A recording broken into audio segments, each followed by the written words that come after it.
we wanted to share beyond just going to design conferences and any conference, any type of conference, or event. Why do we go, and do we learn anything? Yeah, some people think they're overrated, especially after all these face-to-face conferences moving online during pandemics. You know, like the massive Adobe Max. Now it happens in person, but for 2 years it happened online. Yeah. And now it just keeps happening online. Figma did something similar as well. Yeah, so now that you can do it face-to-face, a lot of people think is like, maybe I'll just stay back online, you know. And, but I don't think it's the same, man. I think you have to, because if you're online, you're probably working, and then you have on the side like this. It's like watching the conference. YouTube. Yeah, the conference is happening in the back, like background noise. Yeah. But then if you're there, you're most likely paying attention to the keynote. Well, if you pay for it, I would assume that you would. No, but even online you have to pay for it as well. No, that's what I mean. Like if you are online, I assume you would actually watch it. Yeah, right? but what I'm saying is that background noise. I guess what I'm saying is more the distractions, because the conference you are there. Right. Like the face-to-face conference. The thing is, you like conferences a lot. You like going to conferences, actually. I'm a sucker for that. Why is that? I think part of that, I just say because you're there and then you like soaking up all that. You like completely isolated from all those distractions. Okay. Because you're there in the moment. Yeah, because you and I, like, we're at the forefront of uncommon. Yeah. So if we do that online, most likely we're going to be replying to emails or working or doing design. But if we go to the conference, then it's just that.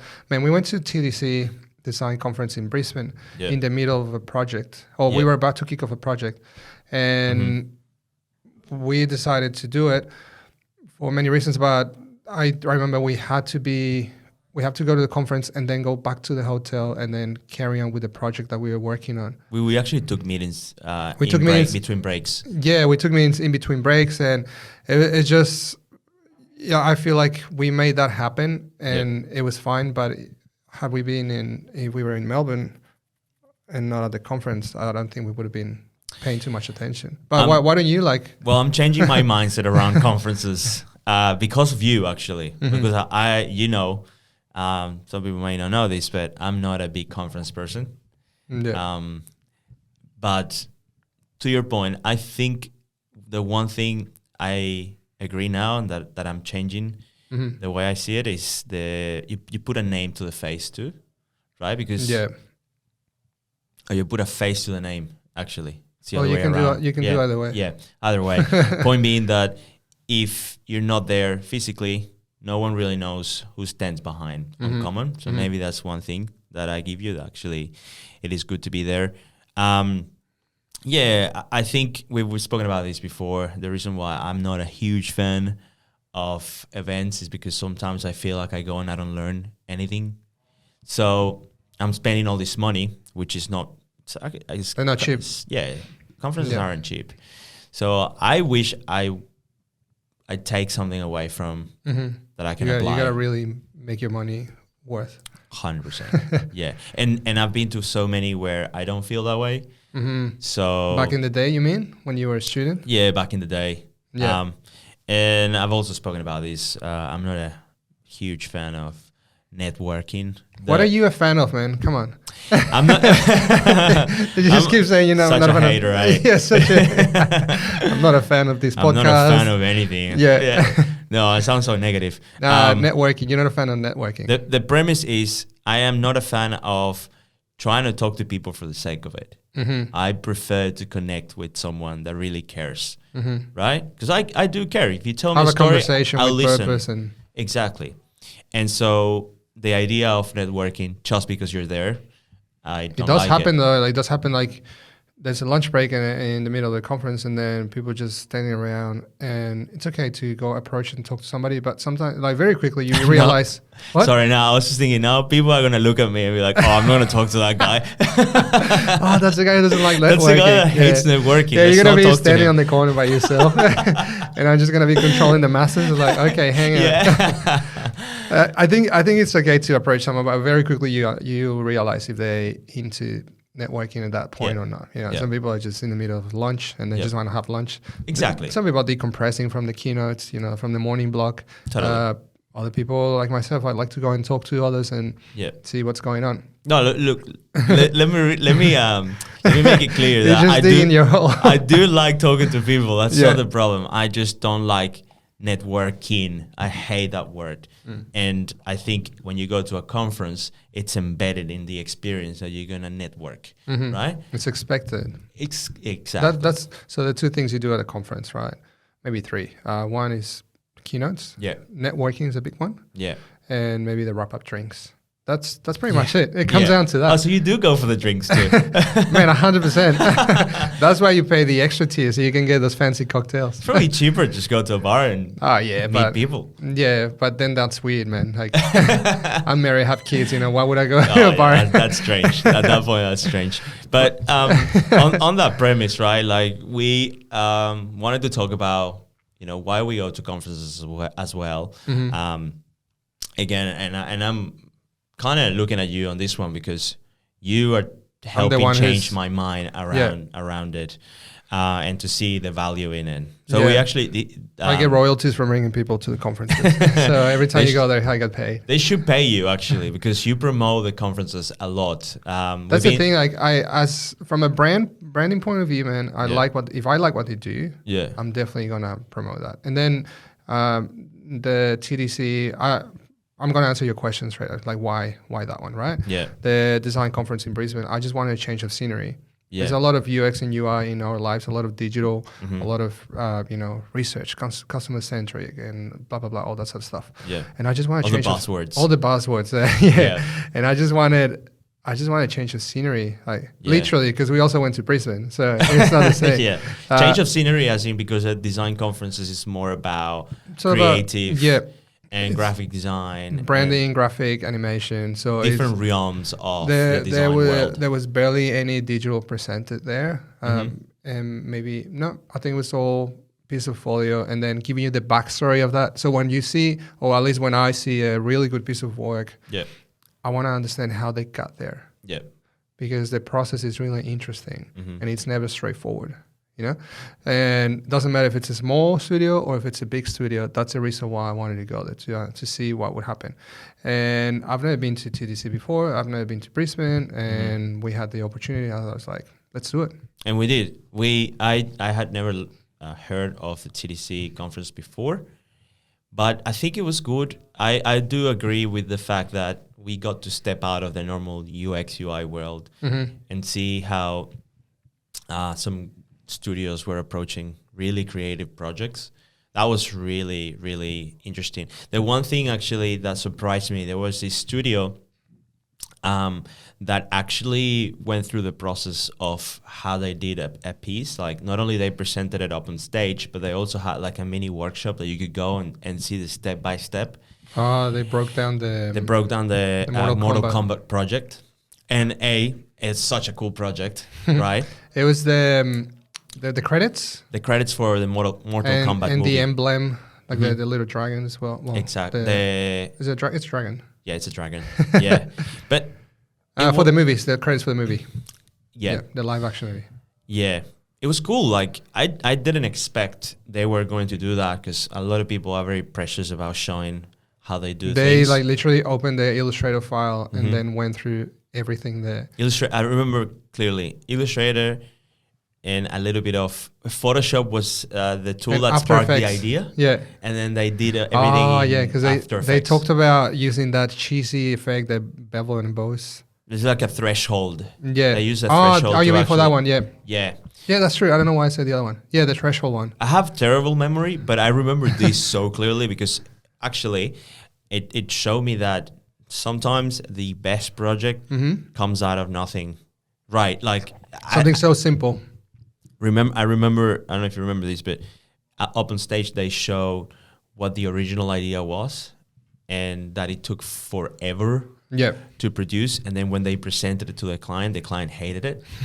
And then they were scratching their heads like, oh, what are we going to do? Yeah. And they solved it in the most simple but elegant way, and it looked amazing. So, and that was the tool that you talked about. Yeah, indirectly, I'm not saying I'm not like I'm going to replicate the project and that I learn a new skill, but I definitely learned that sometimes you see all this amazing work and you think, oh, how do they they must be so good at what they do and they must be so skillful.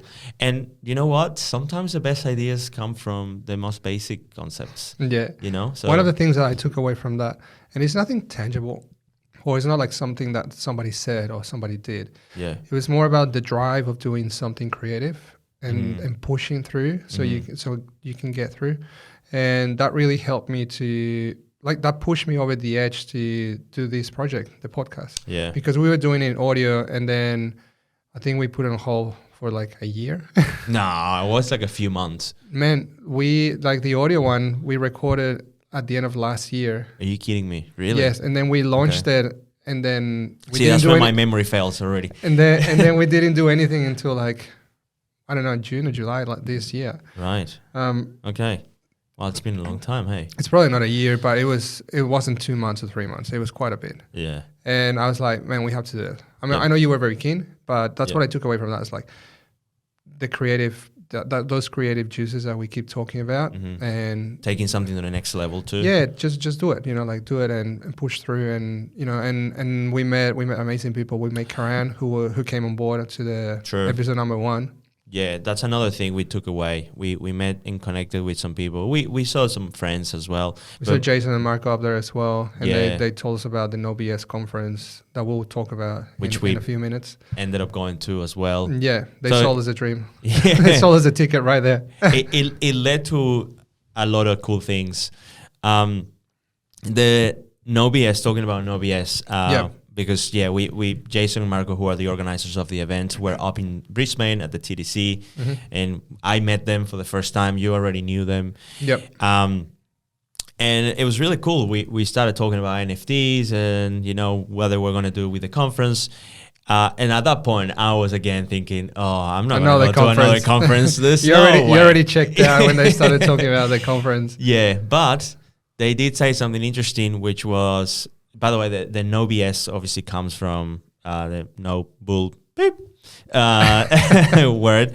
Look, the essence of it is that you sit there and you get your money worth, because the speakers go and they don't only talk about themselves and the work that they do. They actually share thought-provoking ideas. They barely show any work. Like they do show. They might show you the folio or a piece of work that they're working on or they did. Yeah. But it's very minimum compared to all the backstory that they tell you about that and how that, led on to something greater than just, the piece of work. A lot of them spoke with purpose, I felt. And also some didn't even show any work. Like some of them stood there and, they actually show something like a side project. Or their views on a subject, and then references were there. But like conversations went from completely different to TDC. Oh, big time. Like, some of them were talking about the future of the metaverse and what it could look like. Others talked about mental health in the advertising industry, which was super powerful. Jasmine. We have an episode with Jasmine, so we'll try to link it somewhere here. And such a good episode. Mental health, Andy Wright, mental health in the software. That's such a weird idea. So unique. It's so niche, but it is true. We sat down and talked to him later for another episode, and he just sold us explained very well the idea of how you can be mindful of that in the software. In this case, Streamtime. It was so good. It's one of my favorite. Those two are one of my favorite episodes. And again, it speaks to the kind of people that No BS brings. They really try to make sure that everyone that's up on stage gives you something that you can take away. And man, I did feel like I was sitting there and I was engaging with the conversations. I also liked Alex Antolino, which we also had in our podcast. He spoke Shout out to Alex. Yeah, man, such a legend. This episode's coming too. Yeah, and he spoke about how the whole content creator world and the economy. It was so fascinating, right? Like seeing how these kids on YouTube, like on TikTok, are actually changing the world and changing the whole way in which we approach content and we consume content. And the way he presented that and the way he talked to us, it almost made me want to do a TikTok. Oh, yeah, totally. And I don't use TikTok, but it was like, come on, guys, let's go. Let's get up and, and look at these numbers and look at these graphs and look at this, blah, blah. I was like, yeah, this is, I was drinking the juice there. I was like, give same. it to me, I was taking notes, and I don't usually take notes because it's hard for me to concentrate and take notes and listen to it. But I really wanted to capture everything he was saying, because I was like, I'm going to make sure we apply this stuff on Monday. And we did, which I think, again, it's a really good example of, why we go to a conference in the first place. What do you take away from it? But when you take away something, then you can actually use it. So on Monday, you and I came back to the office, and we had like a mini workshop where we kind of decompressed all the notes. Yeah. You took some, I did take some others, and then we put them together and turned them into action points. Yeah, that's true. And the other thing that I took away from that was one very specific thing from Kevin Finn was about your brand telling your customers stories. How does that reflect into them? So as opposed to, this is my brand, this is my story, buy it. Yeah, buy it, deal with it, relate to it. No, it's like, how is that reflecting on their stories? That was so good too. It was a great keynote.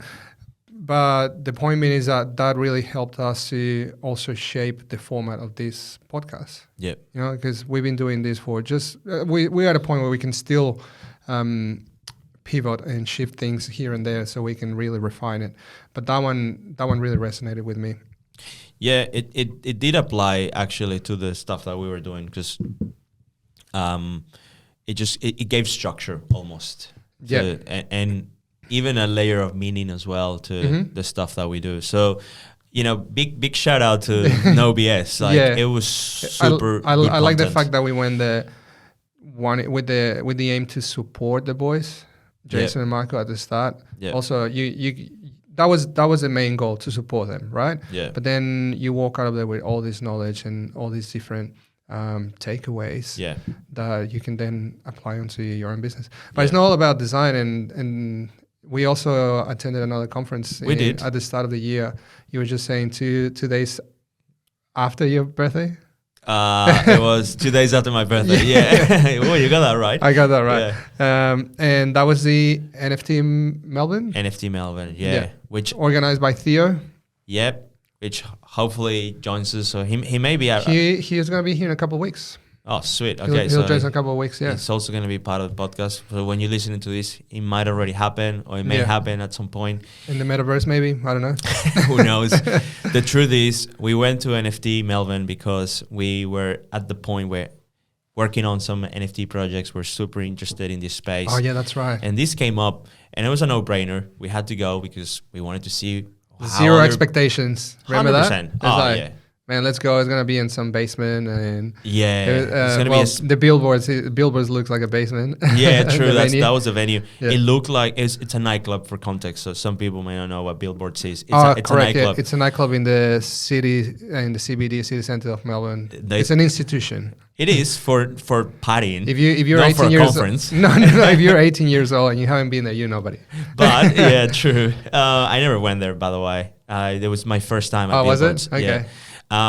What was so interesting for me anyway was seeing how many people were into the space when they sold the tickets, and they were saying it's a conference.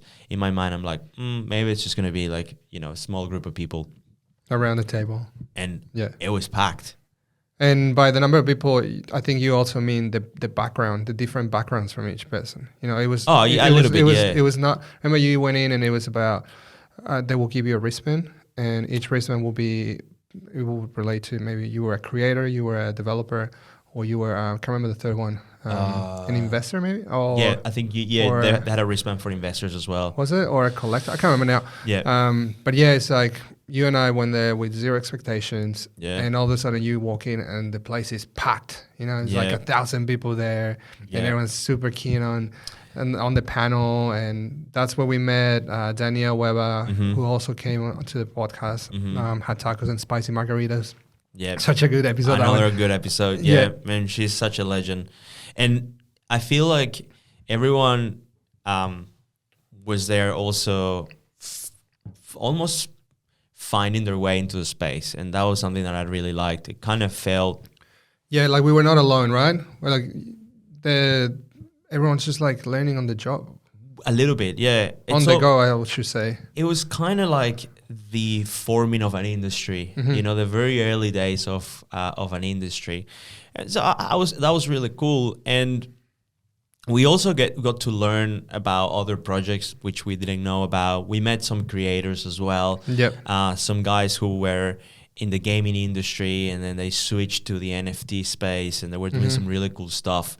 So it was just super interesting to be exposed to that crowd, and I like how there was this quirky kind of theme going around. Like everyone's very geeky, but very passionate, and it's not geeky in a way that you can't understand what they're talking about. Because when it's such a niche industry that they get into the detail. Creative geeks. Yeah, they get that's a term. Yeah, that's a term right there. They get into so much detail that sometimes you get lost, right? Yeah. But in this case, like everyone was so welcoming, and everyone was just like explaining things and sharing their own experiences. Yeah. And that was my main takeaway, just to kind of level up with everybody and understand that I wasn't the only one who was learning on the go and trying to make sense of this NFT thing. 100%, yeah. Yeah, I feel the same way.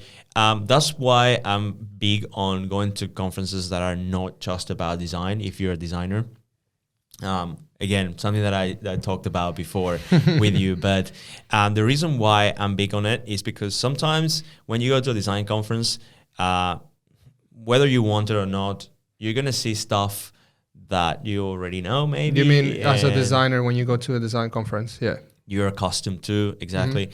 Whereas if you go to a conference that's got nothing to do with design, there's so much you can learn, and you can expose yourself to new things. But also so much you can give back. Because you offer a different perspective.